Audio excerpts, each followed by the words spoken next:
Well, it's 2025, it's a new year, which means some new gear to showcase to you guys of what I'm going to be using on the water and testing out to help you guys have a better experience overall. The first thing we're going to dive right into is a new rod combo. This one is for the budget angler at mind. It is a 10'6" float rod. It is the Borealis, 10.5 foot, like I said. It comes with a 4,000 size spinning reel. Honestly, because I've tested this out in the last video, got to actually hook a fish on it and fish for an entire day using this, I'm extremely impressed. The rod quality of manufacturers has come a long ways over the recent years, and a budget entry setup like this for any angler wanting to get into steelheading really is a nice thing to set up. So we got this just standard rigged with just a slip float, a jig dropper, and a bead. 30-pound test braid, 15-pound test top shot. But what's cool about this whole setup in general, you got to see it on the trip that I did fishing for my birthday. We're going to be fishing for this a couple more outings, get some more experience with it, and then I'm giving this away to you guys as my subscribers.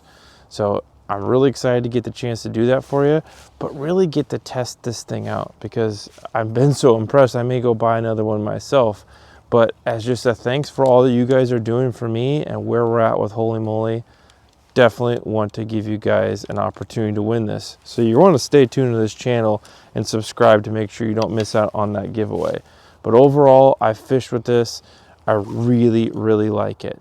So that's my first item that we're taking into 2025 with a lot of different action, a lot of different opportunities here real soon. So you're going to stay tuned with that one.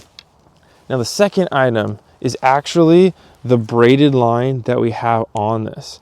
I didn't know until I went to go do this. I tried to do a $100 setup out the door, and we were able to accomplish that between rod, reel, line, floats, jigs, everything.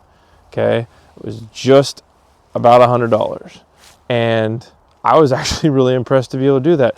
And in doing so, I had to find a braided line that was inexpensive, but I came across the Bass Pro Shop's XPS Braid.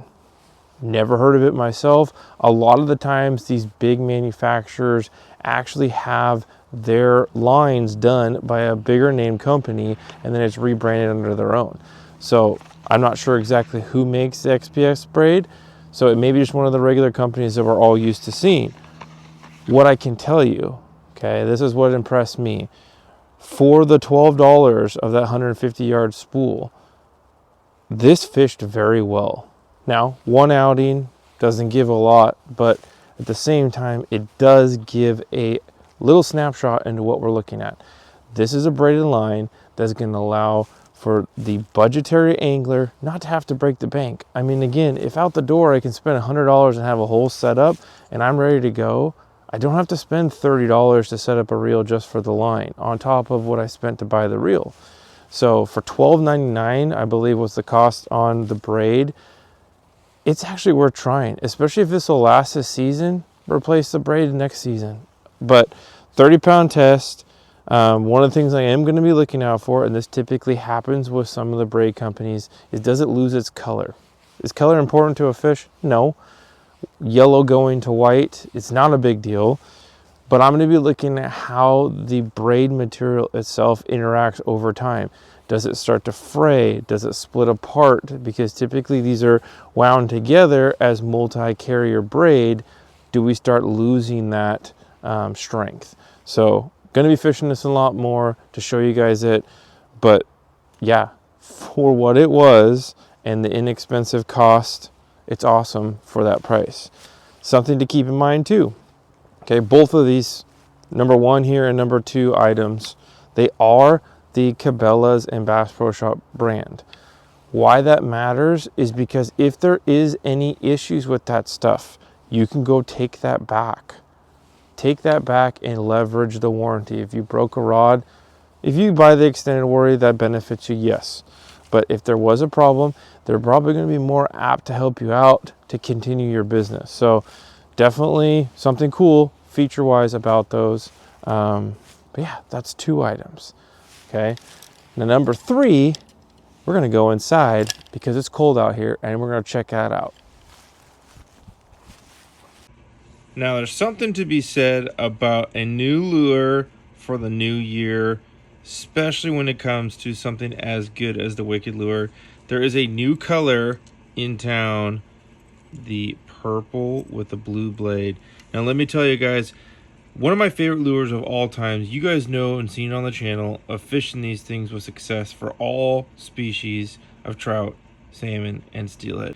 We're in the winter, in particular steelhead time, when we get lower and clearer water. This combination is going to be absolutely outstanding for these big bee-run hatchery fish and our wilds. I rigged one of these up with a little bit of chartreuse hypervis tape for the late part of the December coho fishery we had. Just testing this thing out. Absolutely phenomenal. But I'm telling you, definitely get your hands on these at the Sportsman Show this year and your local sporting good retailers, because this is going to be a color to have in your arsenal to help you catch more fish with Wicked lures in all the different river conditions. My number 4 item is the Line Cutters Dual Hybrid Micro Scissor. If you take a look at this thing, it not only has the cutting blade on the bottom, but you have a secondary area for a cutting slot. You can run your line through these ceramic blades and cut them just as well as you can do the same here with the pinch style. It has a hat clip on it. I personally put this on an extended lanyard there, so I have that on my waders at all times. Now they come in this really nice cool green color. I also picked up this glow in the dark for early mornings. I really wanted to never lose this, first of all, but secondly, to have something that's on multiple areas. I have one for the boat, one for the bank, one for the drift boat. So I'm really excited to have this in the arsenal. If you guys want to pick these up, this was a best in class category for ICAST. The company itself is famously known for the Line Cutters ring that you guys may have seen on Shark Tank, but honestly, I am really excited to put this more to use here in the Northwest. I really am excited because they got a lot of dual purpose items, right? It's not just one little snipper, but you have the ability to cut with this as well. A hook slot where you can pull and tighten leaders down to. So it just has a lot of things to be able to do. Really, really cool for something inexpensive. But adding that to your arsenal this year can really help you out. Now my 5th item is probably one of the coolest ones we got to test out this last season. It has so much potential for 2025. I really have to show you guys this. This is the glow tube. Yes, that's horizontally mounted in our boat out here, but check this out. You can charge your flashers, your kokanee gear, frankly, anything that glows in the dark. This is amazing. We were using all sorts of gear during and throughout the summer salmon season, as well into the fall, that I really feel like this helped us get more bites. The glow on all of our gear lasted longer, allowed for us to fish in the early mornings or later evenings, deep water. This is phenomenal. And I'm telling you, this thing allows a full 11-inch flasher in there. Your salmon plugs go, your kokanee tackle. There's even a portable version you guys can get, which we're going to add to our boat as well. For you guys that like to squid fish, this is a phenomenal way to glow your gear. The portable version is awesome for the piers, ice fishing. There's so many different applications for the glow tube, and I cannot wait to be able to put this thing to use in 2025. And frankly, be able to show you guys some more uses of this on the water. All these links will be in the description below. You can hit up Daniel at GlowTube and check this out. So let me know in the comments below what you think. Are there any of those items that get you excited for fishing this year? All the links will be in the description below. And I can definitely tell you, go check out the Sportsman Show this year at the end of January for Puyallup to go take a look and see if you can find some of those wicked lures. Check out this video if you want to see me fishing on my birthday to see if we can catch a steelhead. Tight lines and fish on!